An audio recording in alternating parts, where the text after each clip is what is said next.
Hare Krishna. So ఈరోజు మనం శ్రీమద్ భాగవతంలో వృత్రాసురుడి కోసం తెలుసుకుందాం. అసలు ఈ వృత్రాసురుడు అనేటువంటి ఆయన ఎవరు? శ్రీమద్ భాగవతంలో ఈ వృత్రాసురుడి యొక్క వృత్తాంతం మనకి తెలుస్తూ ఉంది. ఇది శ్రీమద్ భాగవతంలో చాలా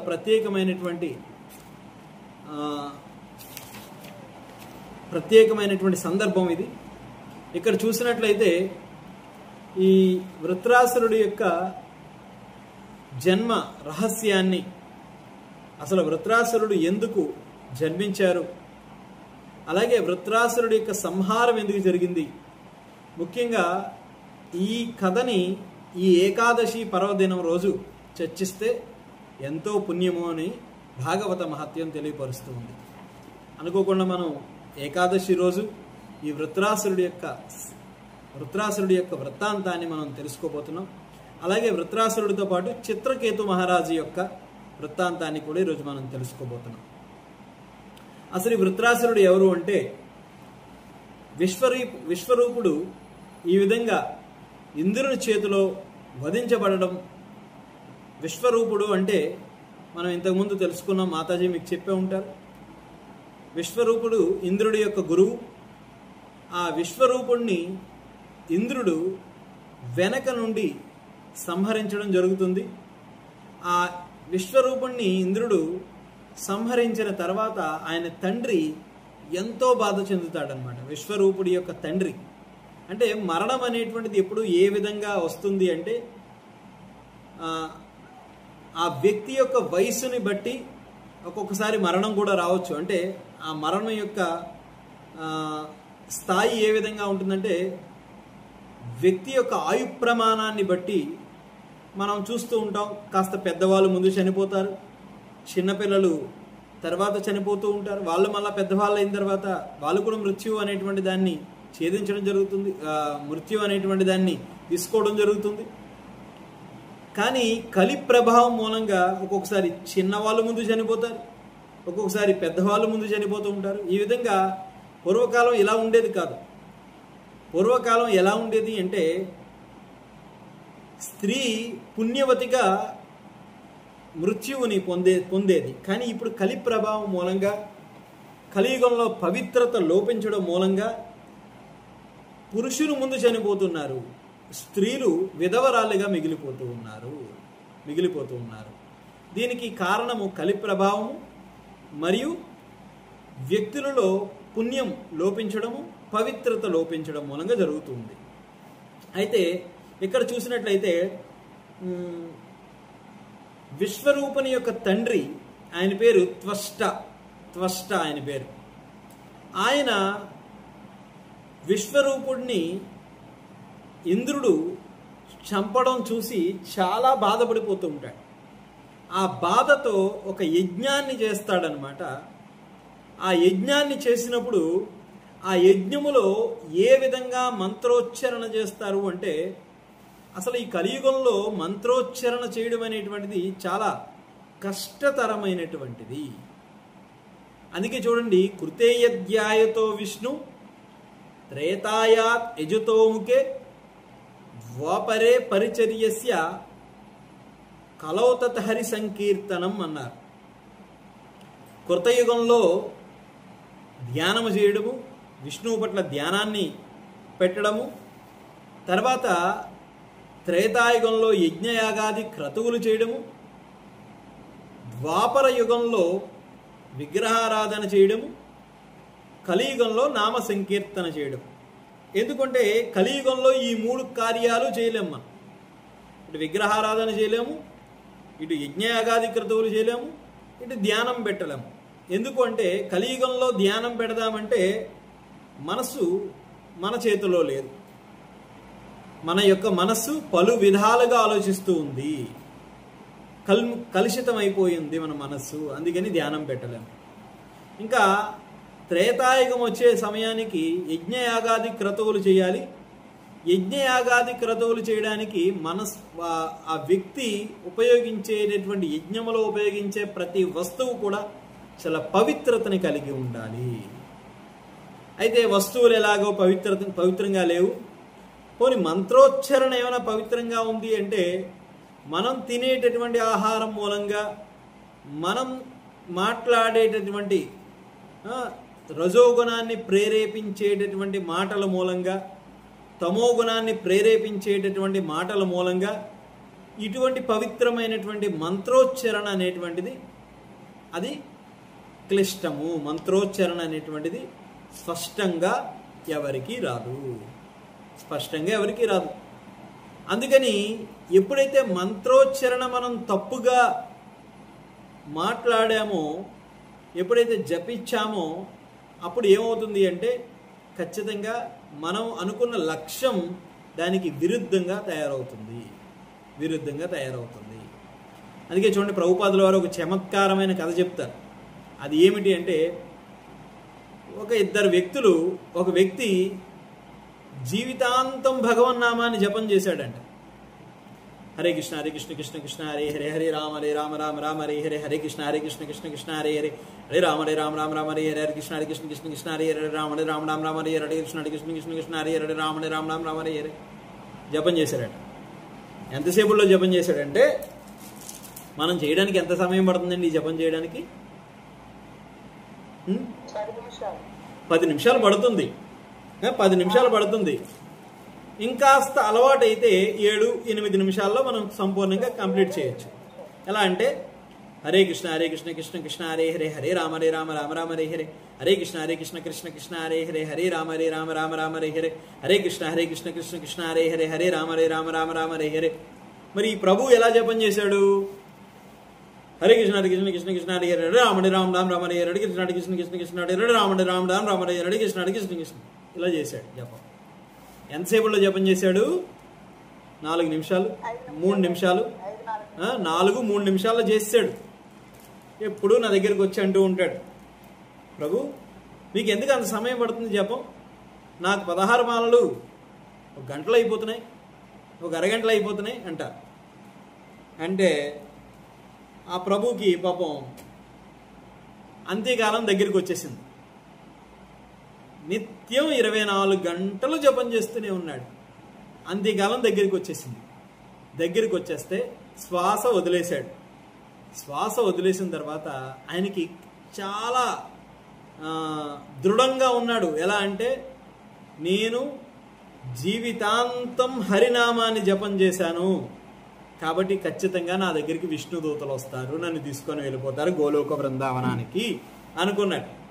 కానీ చూస్తే ఎవరు వచ్చారు? 2 వచ్చారు. విష్ణుదూతలు అయితే కాదు వాళ్ళు. వాళ్ళిద్దరూ ఆ వ్యక్తిని తీసుకొని, నడండి బాబు మేము ఉండే ప్రదేశానికి వెళ్ళిపోదాము అన్నారు. కృష్ణుడు అదే కదా చెప్తున్నారు భగవద్గీతలో, అంత్యకాలేచ మా మనుస్మరణ యుగ్యచ అంటారు కదా. అంత్యకాలంలో ఎవరైతే నన్ను స్మరిస్తారో నా ధామానికి వస్తారు అన్నారు. మరి ప్రభు ఏం చేశాడు? అంత్యకాలంలో కృష్ణుడిని స్మరిస్తున్నాను అనుకున్నాడు, కానీ కృష్ణుడిని స్మరించలా. ఏం చేశాడు? ఈ 2 వ్యక్తుల్ని స్మరించాడు. అందులో ఒకడి పేరు హల్, ఇంకొకటి పేరు కిష్ అన్నమాట. వీళ్ళిద్దరూ ఎవరంటే యమధర్మరాజు దగ్గర దూతలుగా పనిచేస్తున్నారు. వీళ్ళిద్దరు యమధర్మరాజు దగ్గర దూతలుగా పనిచేస్తున్నారు. మరి వాళ్ళిద్దరూ వచ్చి తీసుకొని వెళ్ళిపోయారంట. అదేంటయ్యా, నేను జీవితాంతం హరే కృష్ణ అని భగవన్నామాన్ని జపం చేస్తే మీరేంటి నన్ను తీసుకెళ్తున్నారంటే, నువ్వు జీవితాంతం హరే కృష్ణ ఎక్కడ చేసావు? హరే కృష్ణ హరే కృష్ణ కృష్ణ కృష్ణ హరే హరే, రామ రామ హరే హరే. ఇందులో హరే లేదు, కృష్ణ లేదు, రామ లేదు. ఈ 3 పేర్లు తప్ప నువ్వు మా ఇద్దరినే తలిచావు జీవితాంతం, అందుకని మేము ఉండే లోకానికి తీసుకెళ్ళిపోతున్నాం అని చెప్పి అన్నారన్నమాట. సో అదేవిధంగా మనం చేసే జపం స్పష్టత లేకపోతే, క్వాలిటీ లేకపోతే, మనం కృష్ణుణ్ణి పిలవడం మానేసి ఇలా మనకి ఆ పేరు మన నోట్లోంచి ఎవరి పేరైతే వస్తుందో, మనం జపం చేసేటప్పుడు ఎవరి భావన అయితే ఉందో ఆ ప్రదేశానికి వెళ్ళిపోతాం. భరత మహారాజు యొక్క వృత్తాంతంలో మనం చూసాం కదా, ప్రేమ భక్తి స్థాయికి దగ్గరలో ఉండేటటువంటి స్థాయి భావస్థితిలోకి వెళ్ళి జింక ధ్యానంలోకి వెళ్ళిపోయి ఆయన జింక శరీరాన్ని పొందాడు. మళ్ళా జింక శరీరాన్ని పొందాడు.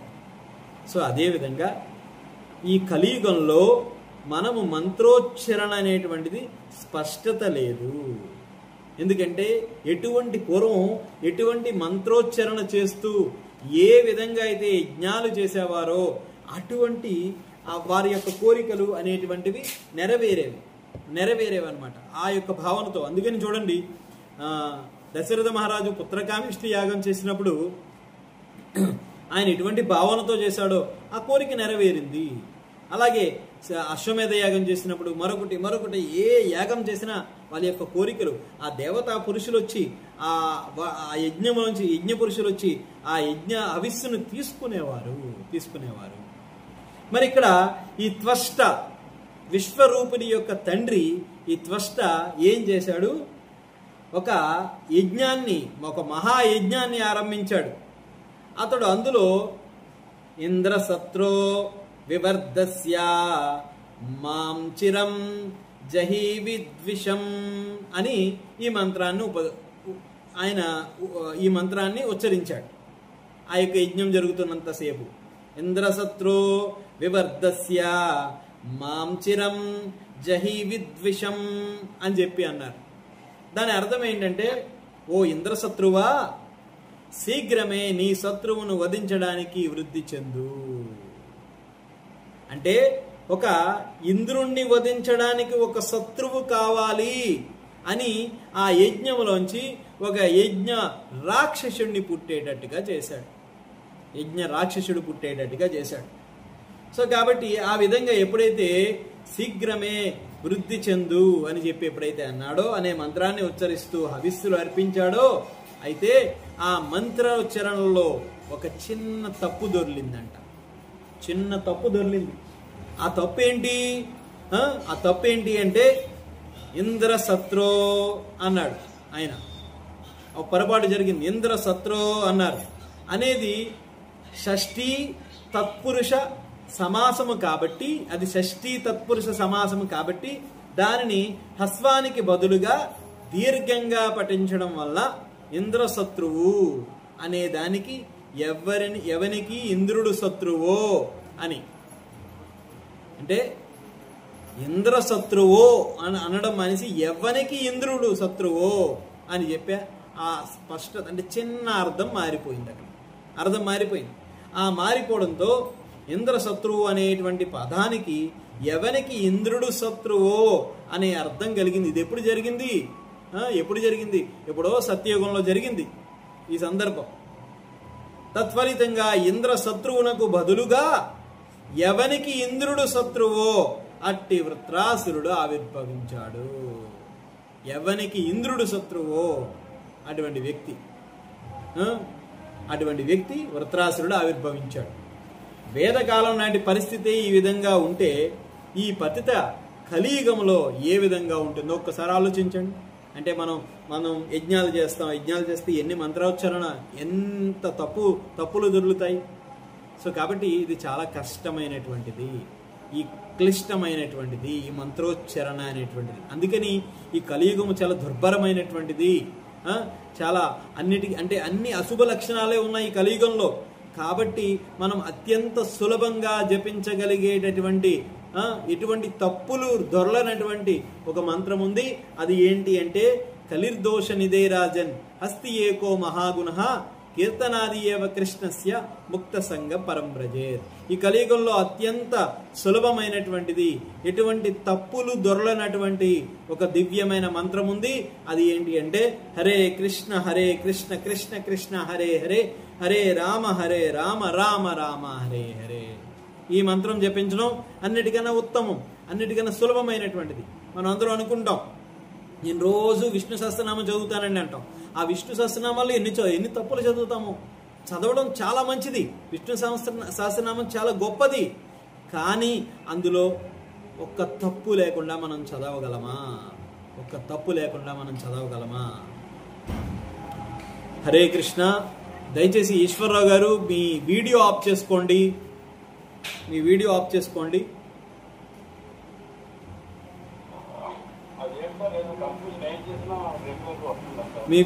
చేసుకోండి ప్లీజ్, దయచేసి.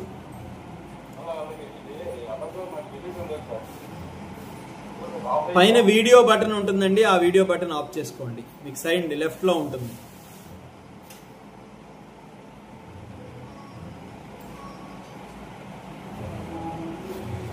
అయితే ఈ విధంగా వృత్రాసురుడు అనేటువంటి రాక్షసుడు పుట్టేశాడు.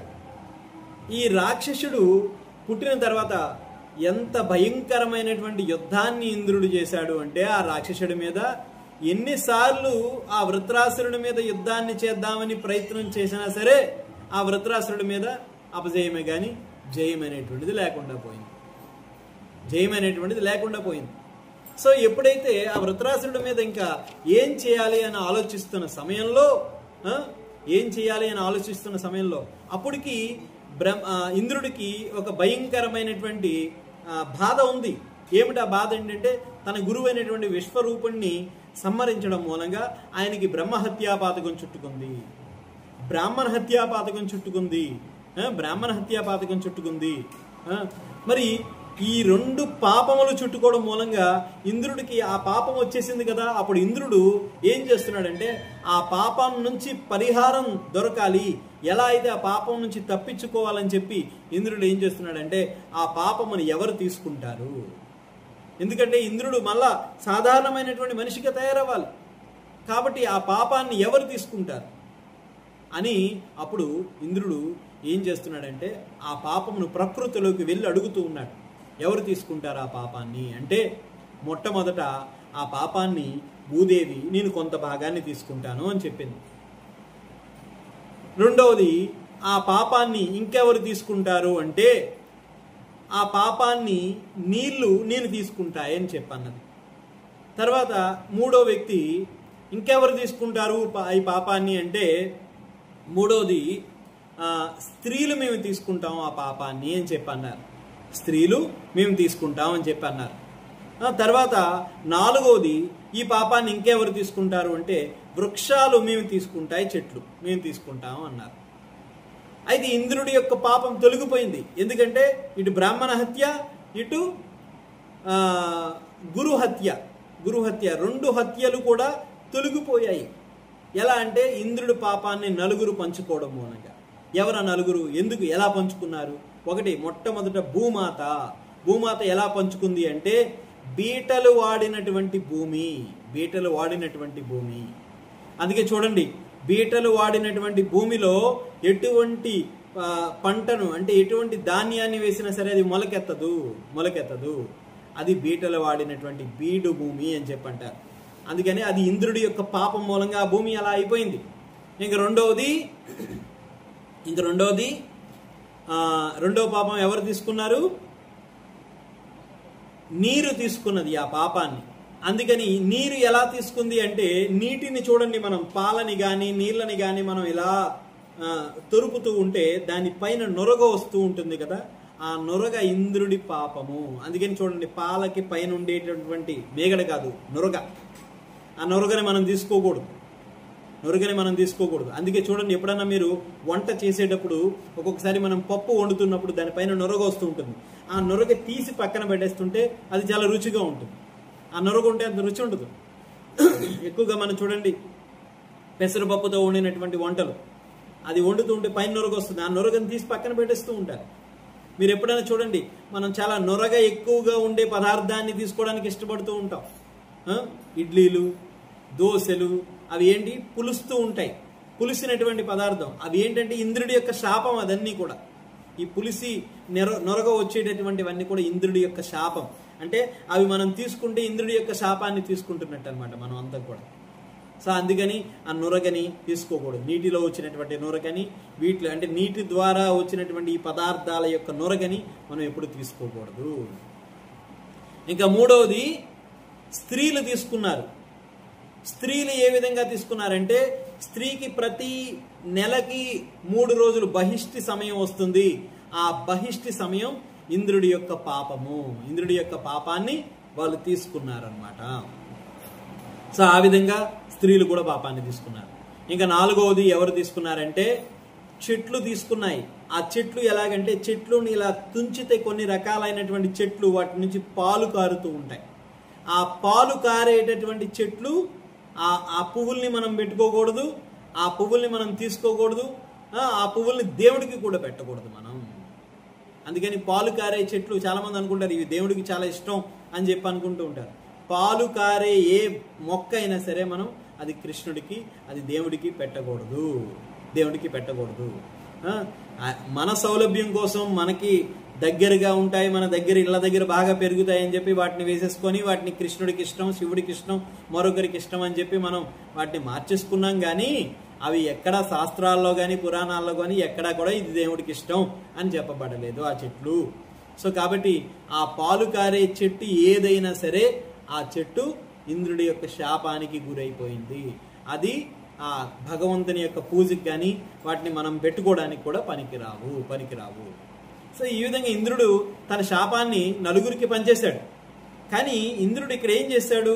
శాపాన్ని పంచిన తర్వాత ఈ వృత్రాసురుడి మీద యుద్ధానికి బయలుదేరాడు. అయితే అప్పుడు వృత్రాసురుడు చెప్తూ ఉన్నాడు, నీ జీవితం అంతా కూడా ఈ విధంగా పాపాలు చేస్తూనే ఉంటావు, నువ్వు ఈ పాపాలని ఎప్పటికి తొలగించుకుంటావు అని చెప్పి వృత్రాసురుడు అంటాడు. వృత్రాసురుడు నువ్వు ఇటువంటి పాపాలు చేయడం మూలంగా నన్ను నువ్వు సంహరించలేవు అని చెప్పి అంటాడు. అప్పుడు ఏ విధంగా వృత్రాసురుణ్ణి సంహరించాలి అని చెప్పి ఇంద్రుడు విష్ణువుని అడుగుతూ ఉంటే అప్పుడు విష్ణువు చెప్తారు ఏమని అంటే, కాశ్మీరు అంటే ప్రస్తుతం ఉండేటువంటి ఉత్తర భారతదేశంలో హిమాలయ శ్రేణిలో ఉండేటువంటి కాశ్మీర్ ప్రదేశంలో అక్కడ దదీచి అనేటువంటి ఒక మహర్షి ఉన్నారు. ఆ మహర్షి చాలా గొప్ప తపస్వి. ఆ దదీచి మహర్షి దగ్గరికి వెళ్ళి ఆయన శరీరంలో ఉండేటువంటి వెన్నెముక, ఆయన శరీరంలో ఉండేటువంటి కొన్ని పక్కటెముకలు వీటన్నిటితో కలిపి ఒక ఆయుధాన్ని తయారు చేస్తే ఆ ఆయుధంతో మాత్రమే నీవు వృత్రాసురుణ్ణి సంహరణ చేయగలవు అని చెప్పన్నారు. అప్పుడు ఇంద్రుడు ఆ దదీచి మహర్షి దగ్గరికి వెళ్తాడు. ఆ దదీచి మహర్షి దగ్గరికి వెళ్ళి, ఓ దదీచి మహర్షి, మీ యొక్క శరీరంలో నేను మీ యొక్క ఆశ్రయాన్ని కోరొచ్చాను, మీ సహాయాన్ని కోరొచ్చాను అన్నారు. ఏమిటి నా సహాయం, ఏం కావాలి అని దదీచి మహర్షి అడగగానే, మీ శరీరంలో వెన్నెముక కావాలి నాకు అన్నారు. ఒక మనిషి జీవించాలి అంటే వెన్నెముక చాలా అవసరం. అసలు చూస్తూ ఉంటాం చాలా మందికి వెన్నెముక ఇరిగిపోయి, ఆ వెన్నెముక ఇరిగిపోవడం వల్ల శరీరం అంతా కూడా అక్కడే, అంటే కేవలం ఈ ముఖ భాగం ఒక్కటే వాళ్ళ యొక్క ఎదుగుదల ఉంటుంది, ఈ కింద భాగం అంతా ఎదుగుదల ఉండదు. ఎందుకంటే వాళ్ళ శరీరంలో వెన్నెముక చాలా ముఖ్యమైనటువంటిది. అంటే శరీరంలో ప్రతి అవయవానికి కూడా అంటే మెసేజ్ అనేటువంటిది ఇచ్చేటటువంటి ప్రక్రియ దేని ద్వారా జరుగుతుంది అంటే కేవలం వెన్నెముక ద్వారానే జరుగుతుంది. అటువంటి వెన్నెముక లేకపోతే ఒక మనిషి ఎలా జీవిస్తాడు? అటువంటి వెన్నెముకని ఇవ్వమని అడుగుతున్నాడు. దదీచి మహర్షి అయితే ఆయన ఇవ్వడానికి సిద్ధమైపోయాడు. ఎందుకు అంటే ఆయన ఏమన్నారు అంటే, నేను నా శరీరాన్ని ఇప్పుడైనా వదిలేయాలి, రేపు ఒకరోజు ఏదో ఒక రోజు వదిలేయాలి ఈ శరీరాన్ని. కానీ ఈరోజు నువ్వు విష్ణు కార్యార్థం అడుగుతూ ఉన్నావు, విష్ణువు చెప్పారు కాబట్టి నా దగ్గరికి వచ్చావు, విష్ణు కార్యార్థము నా దగ్గరికి వచ్చావు, కాబట్టి విష్ణు కార్యార్థం నా శరీరాన్ని నేను త్యజిస్తున్నాను కాబట్టి నీకు నా వెన్నెముక ఇవ్వడానికి సిద్ధంగా ఉన్నాను అని చెప్పాను. ఇంకొకరు ఎవరన్నా మన శరీరాన్ని, అంటే కనీసం మన ఒంటి మీద ఉన్నటువంటి మన చొక్కోని ఇవ్వడానికి, మన షర్ట్ని ఇవ్వడానికి కూడా మనం ఇష్టపడము. అలాంటిది ఆయన వెన్నెముక ఇవ్వడానికి సిద్ధమైపోయారు. అంటే కంప్లీట్ అయిన శరీర స్థాయిలో లేరు అనమాట, శరీర స్థాయిలో లేరు. ఆ వెన్నెముక ఇచ్చేశారు.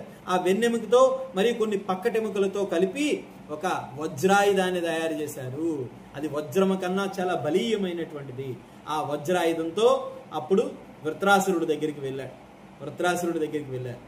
ఈ వృత్రాసురుడు అంటే చూడండి, వృత్రాసుర అనే పేరు ఎందుకు వచ్చిందంటే వృత్తము అంటాం కదా, వృత్తముకి ఏది మొదలు చెప్పగలం మనం? ఏది మొదలు చెప్పగలమా? చెప్పలేం. అది ఏది మొదలో మనకి తెలియదు. అందువల్ల దాని యొక్క విస్తీర్ణము దాని చుట్టూ వ్యాపించి ఉంటుంది. వృత్రాసురుడు ఎంత భయంకరమైనటువంటి రాక్షసుడు పుట్టాడంటే ఆయన యొక్క చైతన్యము అన్ని సర్వలోకాలకి చుట్టూ ఉంది. ఎవరు ఆయన్ని భరించలేకపోతున్నారు. అంత భయంకరంగా ఉన్నాడు. త్రిశూలాన్ని ధరించి భయంకరమైనటువంటి కోరలు కలిగి, భయంకరమైనటువంటి ఆకృతి కలిగి, ఆయన యొక్క కనుగుడ్లు ఎంత భయంకరంగా ఉన్నవో ఆ వృత్రాసురుడి యొక్క రూపం అది చూసి సమస్త మానవాళి, సమస్త జగత్తులో ఉండేటువంటి సకల చరాచర జీవరాశులన్నీ కూడా భయపడిపోతూ ఉన్నాయి. అప్పుడు ఇంద్రుడు సంహారం చేయడానికి వృత్రాసురుడి దగ్గరికి వెళ్ళాడు. ఆ వృత్రాసురుడి దగ్గరికి వెళ్తే ఆ వృత్రాసురుడు చెప్తూ ఉన్నాడు, ఏమని మీరు మనం చూడొచ్చు శ్రీమద్ భాగవతంలో వృత్రాసురుడు ఇంద్రుడికి బోధ చేస్తాడనమాట. ఇంద్రుడికి బోధ చేస్తాడు. ఆ వృత్రాసురుడు ఏం చెబుతూ ఉన్నాడంటే, నువ్వు బ్రాహ్మణ దోషివి, బ్రాహ్మణ హత్య చేశావు, గురుహత్య చేశావు, అలాగే భాతృహత్య చేశావు, నా సోదరుని కూడా సంహరించావు. అంటే బ్రాహ్మణుడు ఎవరు? విశ్వరూపుడు బ్రాహ్మణుడు. అలాగే గురువు, ఇంద్రుడి యొక్క గురువు విశ్వరూపుడు. అలాగే భాతృహత్య అంటే సోదరుణ్ణి చంపడం. సోదరుణ్ణి అంటే ఎవరిని చంపాడు? ఎవరిని చంపాడు ఇక్కడ అంటే ఈ విశ్వరూపుడు ఎవరికి సోదరుడు? ఈ వృత్రాసురుడి యొక్క సోదరుడు. ఎందుకు వృత్రాసురుడి యొక్క సోదరుడు అంటే విశ్వరూపుడు త్వష్ట మూలంగానే జన్మించాడు కదా.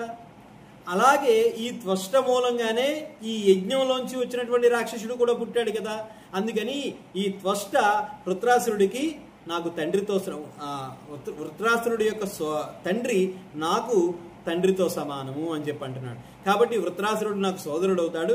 నా సోదరుని కూడా నువ్వు చంపావు కాబట్టి నీకు గురుహత్య, బ్రాహ్మణ హత్య, సోదర హత్య, భాతృహత్య కూడా నీకు సంకల్పించింది. ఈ హత్య నుంచి నువ్వు ఏదో ఒక రకంగా నలుగురికి పనిచేసి నువ్వు తప్పించుకున్నావు. రేపన్న రోజు నన్ను చంపడానికి కూడా నువ్వు ప్రయత్నిస్తావు. అప్పుడు నా మూలంగా కూడా నీకు పాపం సంకల్పిస్తుంది. ఈ తర్వాత రోజుల్లో నువ్వు చేసేటటువంటి పనుల మూలంగా నీకు ఇంకా పాపం సంకల్పిస్తుంది అని చెప్పి ఆయన బోధించడం మొదలు పెడుతూ ఉంటాడు. ఆ బోధించడం మొదలుపెట్టిన తర్వాత అక్కడ వీళ్ళిద్దరూ యుద్ధం చేసుకోవడం అనేసి ఈ విధంగా మాట్లాడుకుంటూ ఉన్నారు. ఈ మాట్లాడుకునే సమయంలో ఇంద్రుడు తన యొక్క ఖడ్గంతో ఈ యొక్క వజ్రాయుధంతో ఆ శిరస్సుని ఛేదించడం జరిగింది. అప్పుడు వృత్రాసురుడు సంహారణ జరిగింది. సంహరించిన తర్వాత అప్పుడు ఇంద్రుడికి ఆనందం ఉందా అంటే సకల చరాచర జగత్తులో సకల జీవరాశులు ఆనందంగా ఉన్నాయి. ఎందుకంటే భయంకరమైనటువంటి వృత్రాసురుడు చనిపోయాడు అని చెప్పి. కానీ ఇంద్రుడు మాత్రం ఆనందంగా లేడు.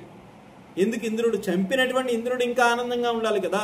ఎందుకంటే ఇంతకుముందు నాకు ఇన్ని హత్యలు చేసినటువంటి గురువు హత్య చేసినటువంటి పాతకం నుండి నేను ఏదో విధంగా తప్పించుకోగలిగాను. మరి నేను ఇప్పుడు ఇటువంటి వృత్రాసురుడు అనేటువంటి ఒక యజ్ఞ పురుషుడిని నేను సంహరించాను, యజ్ఞ రాక్షసుడిని సంహరించాను. మరి నాకు పాపం చుట్టుకుంది కదా. ఇప్పుడు నేను ఎలా ఈ పాపం నుండి బయటపడాలి అని చెప్పాను. కానీ ఋషులందరూ వచ్చేసారు. ఋషులందరూ వచ్చి మీతో కొన్ని వేల అశ్వమేధ యాగాలు చేయించాలనుకుంటున్నాం మేము.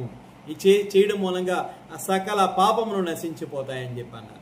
అయితే ఇంద్రుడు అనుకున్నాడు, ఈ అశ్వమేధ యాగానికి చేయడానికి ముందు నేను ఒక తపస్సును ఆచరించాలి, నన్ను నేను పవిత్రీకరింప చేసుకోవాలి మొదట అని చెప్పి ఇంద్రుడు ఎక్కడికో తపస్సు చేయడానికి వెళ్ళిపోయాడు. ఒక గృహలోకి వెళ్ళిపోయాడు తపస్సు చేయడానికి. ఇంద్రుడి కోసం ఎంత వెతికినా దొరకట్లా. అప్పుడు ఇంద్రుడు లేడు పైన, అమరావతిలో ఇంద్రుడు లేడు.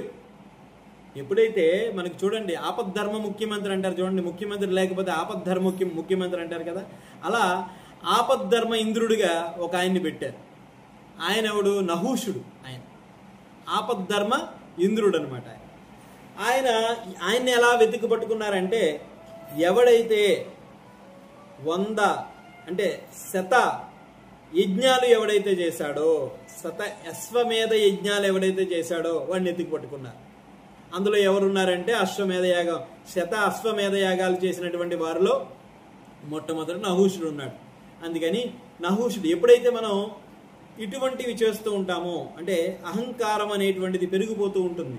నేనే అందరికన్నా బాగా జపం చేస్తాను, నేనే అందరికన్నా భాగవత ఉపన్యాసం చెప్తాను, నేనే అందరికన్నా ఇంకా ఈ సేవ చేస్తాను ఆ సేవ చేస్తాను అనేటువంటి అహంకారం ఎప్పుడైతే వస్తుందో అహంకారంతో మనం ఎంతటి దారుణానికన్నా మనం సిద్ధమైపోతాం. అయితే ఈ నహూషుడిని తీసుకెళ్ళి ఇంద్ర పదవిలో కూర్చోబెట్టారు. అందుకే చెప్తారు కదా, చాలామంది ఒక సామెత చెప్తారు, సునకాన్ని తీసుకొచ్చి సింహాసనం మీదకి ఎక్కిస్తే అది ఏం చేస్తుంది. అలా ఈ నహూషుడిని తీసుకొచ్చి ఇంద్ర సింహాసనం మీద కూర్చోబెడితే ఈ నహూషుడు ఇంద్ర భోగాలను అనుభవించి ఇంద్రుడికి సంబంధించినటువంటి ప్రతి వస్తువు నాదే అనుకున్నాడు. అలా అనుకొని ఇంద్రుడి యొక్క భార్యని సచీదేవి, ఆవిడ కూడా నాకే అంటే ఇంద్రుడి యొక్క భార్య కూడా నేనే అనుభవిస్తాను అని చెప్పి ఆ ఇంద్రుడి యొక్క భార్యని కూడా కోరుకున్నాడు. ఇంద్రుడి యొక్క భార్యని కోరుకోవడమే కాకుండా ఏం చేశాడు, నన్ను పల్లకీలో ఊరేగించాలన్నాడు. ఆ పల్లకిని ఎవరు మోయాలన్నాడు, సప్త ఋషులు మోయాలన్నారు. సప్త ఋషులు సిద్ధమయ్యారు మోయడానికి. ఆ సప్త ఋషుల్లో ఎవరున్నారు, అగస్త్యుడు కూడా ఉన్నాడు. అగస్త్యుడు అంటే చాలా గొప్ప వ్యక్తి, చాలా ఆయన అంటే ఆయన యొక్క శరీర ఆకృతి చాలా పొట్టిగా ఉంటుంది.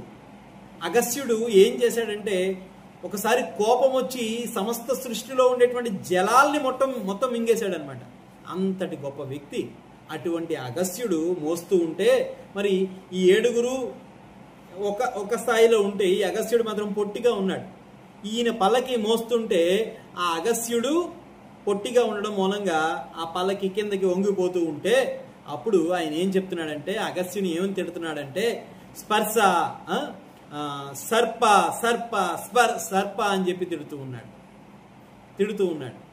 సర్ప సర్ప సర్ప అంటే దాని అర్థం ఏంటంటే అగస్త్యుడిని ఏమని తిడుతున్నాడంటే, ఎందుకు అలా వంకరగా నడుస్తున్నావు, ఎందుకు ఆ విధంగా వంకరగా నడుస్తున్నావు అని చెప్పి అగస్త్యుడిని పొట్టివాడా అని దూషించేశాడు.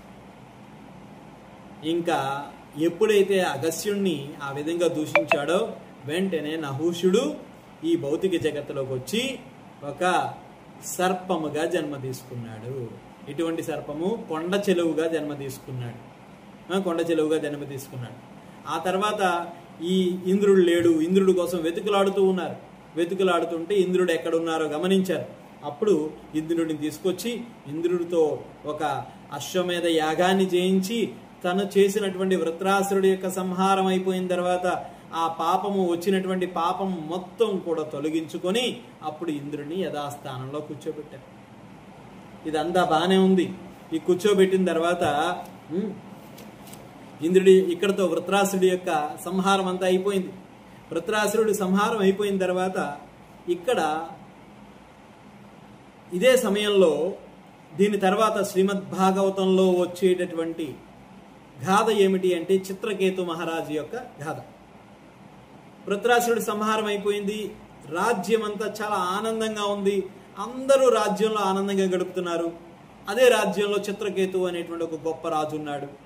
ఆ గొప్ప రాజు ఎంతటి అద్భుతంగా రాజ్యాన్ని పరిపాలిస్తున్నాడంటే ప్రజలందరినీ కన్న బిడ్డల్లా చూసుకుంటున్నారు. రాజ్యము ఏ రకంగా ఉందంటే ఏకఛత్రాధిపత్యం అంటారు చూడండి. ఇంకా యావత్ ప్రపంచమంతా ఆయనదే. ఆ యావత్ ప్రపంచానికి రాజుగా ఉన్నాడు. అటువంటి రాజుగా ఉండేటువంటి చిత్రకేతు మహారాజుకి 1,000,000 మంది భార్యలు ఉన్నారు. ఈ 1,000,000 మంది భార్యలు ఉన్నా కూడా ఎవ్వరి పట్ల కూడా ఆనందంగా లేడు. ఒకరోజు అటువంటి గొప్ప రాజుని కలవాలి, ఏకఛత్రాధిపత్యాన్ని వహిస్తున్నటువంటి ఇంతమంది యావత్ ప్రపంచాన్ని పరిపాలిస్తున్నటువంటి రాజుని కలవాలని చెప్పి ఒకరోజు నారదముని అక్కడికి రావడం జరిగింది. నారదముని అక్కడికి వచ్చినప్పుడు నారదముని ఆయన యొక్క రూపాన్ని చూసి, చిత్రకేతు ఇంతటి గొప్ప రాజ్యాన్ని పరిపాలన చేస్తున్నావు, ఇంత రాజ్యపాలన చేస్తున్నావు, కానీ ఎందుకు నీ ముఖంలో ఆనందం లేదు, ఎందుకు నీ వర్చస్సులో ఆనందం లేదు, ఎందుకు దుఃఖంగా ఉన్నావు అని చెప్పి చిత్రకేతు మహారాజుని అడిగితే చిత్రకేతు మహారాజు చెప్తున్నారు, నాకు ఇంతమంది 1,000,000 మంది భార్యలు ఉన్నారు కానీ ఒక్కరికి కూడా సంతానం కలగలేదు, అందువల్ల నేను బాధపడుతూ ఉన్నాను. ఒక్కరికి కూడా సంతానం కలగలేదు. అయితే నారదముని చెప్పారు, సంతానము కలిగితేనే ఆనందంగా ఉంటావా అంటే సంతానం ఉన్నవాళ్ళు ఎవరు ఆనందంగా లేరే, సంతానం ఉన్న వాళ్ళందరూ ఆనందంగా లేరే అని చెప్పన్నారు. లేదు నాకు ఎలాగైనా సంతానం కావాలని చెప్పన్నారు. అయితే నారదముని చెప్పారు, నీకు పుట్టబోయే సంతానం ఖచ్చితంగా సంతానం పుడుతుంది, కానీ నీకు పుట్టబోయే సంతానం ఏదైతే ఉందో ఆ సంతానము కొద్దిగా ఆనందాన్ని ఇస్తుంది, కొద్దిగా దుఃఖాన్ని ఇస్తుంది, కాస్త హర్షమునిస్తుంది, కాస్త శోకాన్ని ఇస్తుంది అని చెప్పన్నారు. ఆనందము శోకము, హర్షము శోకము ఇస్తుంది అని చెప్పన్నారు. సరే ఏదో ఒకటి ఆనందం ఇవ్వనియండి, అంటే శోకాన్ని ఇవ్వనియండి. ఒకవేళ పుత్రుడు పుట్టినప్పుడు ఆ పుత్రుడు మూలంగా నేను ఆనందాన్ని పొందుతాను, ఆ పుత్రుడు చేసే పనులు చూసి ఆనందాన్ని పొందుతాను. చిన్నపిల్లలు ఏదో ఒక రోజు ఎక్కడో చోట ఏదో చిన్న తప్పు చేయకుండా ఉండరా, దాని మూలంగా మనం తల్లిదండ్రులుగా శోకాన్ని అనుభవించకుండా పోమా, పిల్లలు నాకే అనేక తప్పులు చేస్తూ ఉంటారు అని చెప్పి అనుకొని నాకు అయితే సంతానం కావాలన్నాడు. సరే తదాస్తు అని చెప్పి ఆయనకు ఒక సంతానం కలిగేటట్టుగా చేశారు. ఆ సంతానం కూడా ఎవరికి అంటే చిట్ట చివరి భార్యకి సంతానం. 1,000,000 మంది భార్యల్లో చిట్ట చివరి భార్యకి సంతానంగా ఇచ్చారు. అయితే ఎప్పుడైతే సంతానం కలిగిందో ఈ రాజు ఇంకా రాజ్యపాలన వదిలేశాడు. పుట్టక పుట్టినటువంటి కొడుకుతో ఏం చేశాడు, ఇంక 24 గంటలు ఆ చివరి భార్యకి పుట్టిన సంతానం కదా, ఇంకా చివరి భార్యతోనే జీవితాంతం గడిపేశాడు. చివరి భార్యతోనే, ఆ చివరి భార్యకు పుట్టినటువంటి సంతానంతోనే జీవితం అంతా గడుపుతూనే ఉన్నాడు. ఆనందంగా రాత్రి పగలు అని తేడా లేకుండా వాళ్ళతోనే జీవిస్తూనే ఉన్నాడు. ఇంకా మిగతా భార్యలు ఎవరి దగ్గరికి వెళ్ళడం మానేశాడు. వాళ్ళ ముఖం కూడా చూడడం మానేశాడు. అప్పుడు మిగతా భార్యలందరికీ ఏమంటారు దాన్ని, కన్ను కొట్టడం ఏదో అంటారు కదా పెద్దవాళ్ళు, అలా ఆ వాళ్ళందరికీ కూడా ఈర్ష్యాభావంతో ఈ చివరి భార్యకి పుట్టినటువంటి సంతానం, ఆ చివరి భార్య కూడా మా యొక్క సొంత అక్క చెల్లెల్లాగా అందరం కలిసి గడిపాము, ఈరోజు ఆ భార్యకి, ఆ చివరి పుట్టినటువంటి భార్యకి ఆ చివరిగా పుట్టినటువంటి సంతానం మూలంగానే కదా ఆనందం అనుభవిస్తున్నారు వాళ్ళు, ఈరోజు మనం దుఃఖాన్ని అనుభవిస్తున్నాం, కాబట్టి అసలు ఆ సంతానం లేకుండా చేసేస్తే పోలా అని చెప్పి ఈ మిగతా వాళ్ళందరూ కలిసి ఆ బిడ్డ ఆడుకునే సమయంలో ఆ బిడ్డకి విషాహారాన్ని పెట్టి ఆ బిడ్డని సంహరించేశారు. కానీ ఆ బిడ్డ తెలియకుండా వచ్చి ఆ తల్లి దగ్గర ఆ గదిలో పడుకుండిపోయాడు. అనుకున్నది చిన్నపిల్లవాడు కదా, ఎక్కువసేపు నిద్రపోతారు కదా చిన్నపిల్లలు, నిద్రపోతే ఇష్టం కదా, కాబట్టి ఎక్కువసేపు నిద్రపోతున్నాడు అని చెప్పి రాత్రి అయిపోయింది, పగలైపోయింది, మరుసటి రోజు సాయంత్రం అయింది, ఇంకా లేగట్లేదు, ఏమైందా అని చెప్పి చూస్తే ఇంకా ఆ పిల్లవాడు నోట్లోంచి నురుగలు కక్కుకొని ఉన్నాడు. పిల్లవాడిని చంపేశారు. ఇంకా ఆ పిల్లవాడిని చూసి రాజు ఏడుస్తూ ఉన్నాడు, ఆ రాణి ఏడుస్తూ ఉంది, మిగతా వాళ్ళందరూ ఆనందంగా ఉన్నారు. అదే సమయంలో ఈసారి అక్కడికి నారదముని వచ్చారు. నారదముని వచ్చి నారదమునితో పాటుగా అంగీరస అనేటువంటి ఒక ఋషిని తీసుకొని వచ్చారు, ఒక గొప్ప సాధువుని తీసుకొని వచ్చి ఆయన ఏం చేశారు, ఇప్పుడు దివ్య బోధ చేయడానికి ప్రయత్నం చేశాడు.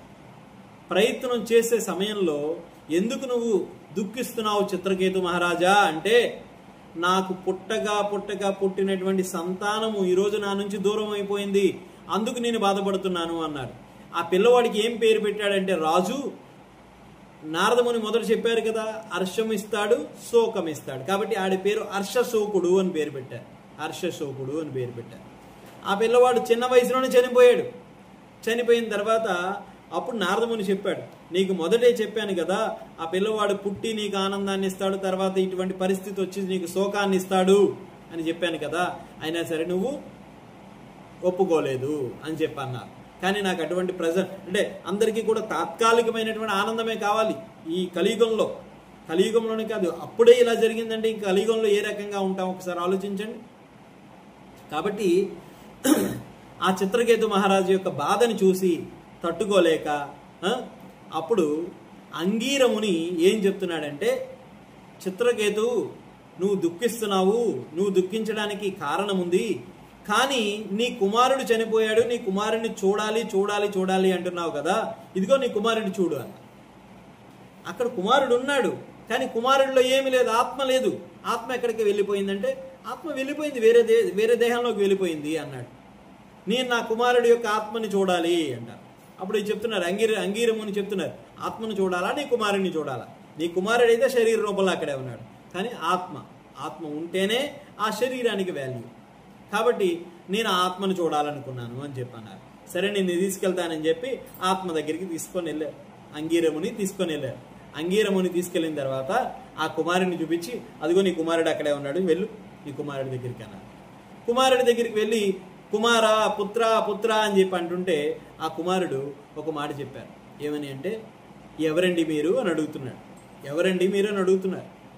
అప్పుడు అదేంట్రా, నీ తండ్రిని నేను చిత్రకేతు మహారాజుని, నువ్వు పుట్టక పుట్టావు, నా చిట్ట చివరి భార్యకి పుట్టావు అని చెప్పంటే, అప్పుడు ఆ కుమారుడు ఏం చెప్తున్నాడంటే, మీకు ఒక విషయం చెప్తాను చూడండి, ఇటు చూడండి అని చెప్పి అతను ఎన్ని జన్మలైతే తీసుకున్నాడో అన్ని జన్మలలో ఆయనకి తల్లిదండ్రులుగా ఉన్నటువంటి వాళ్ళందరినీ చూపించాడు.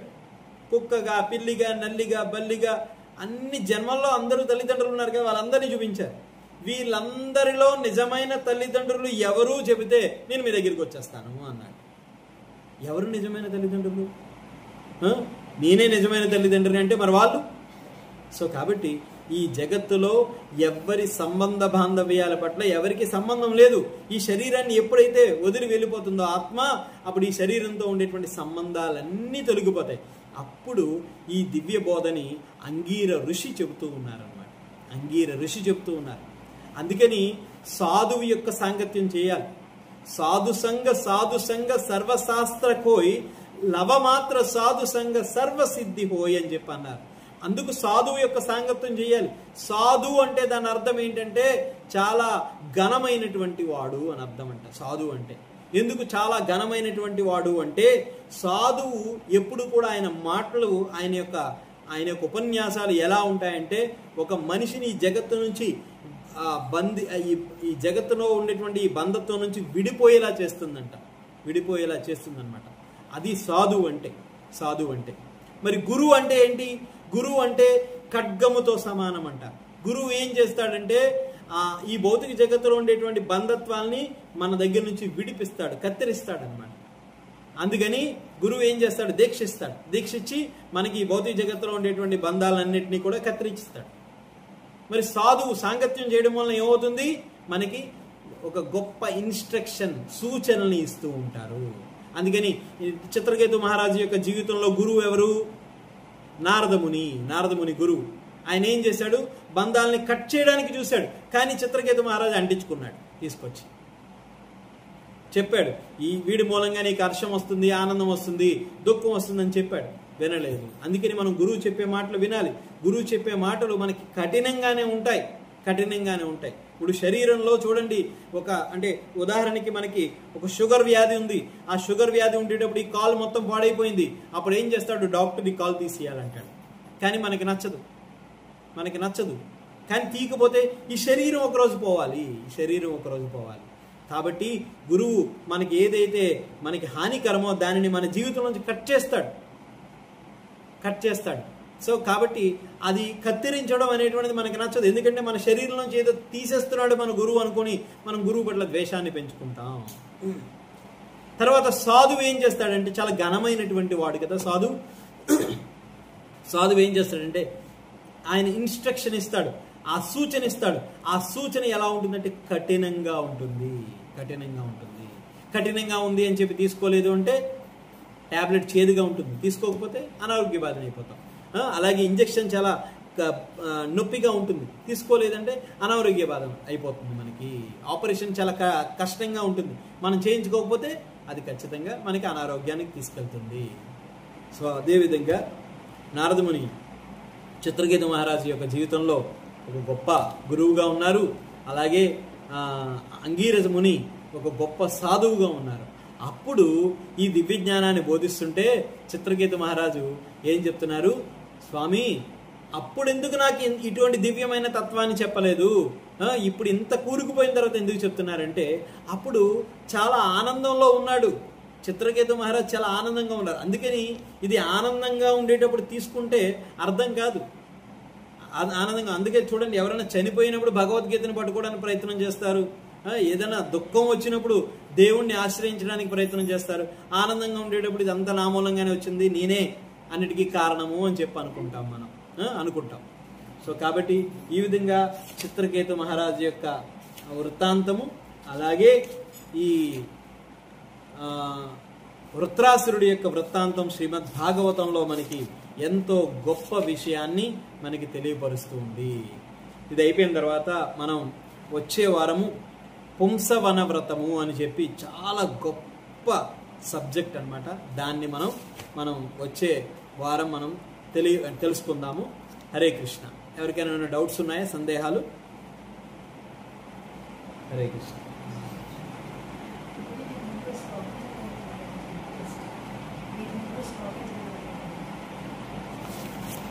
నేను సాధు సంగ సర్వశాస్త్ర కోయి లవమాత్ర సాధు సంగ సర్వసిద్ధి కోయి. అది చైతన్య చరితామృతంలో శ్లోకం. పెడతాం మీకు. ఏమైనా డౌట్స్ ఉన్నాయా మీకు ఎవరికన్నా?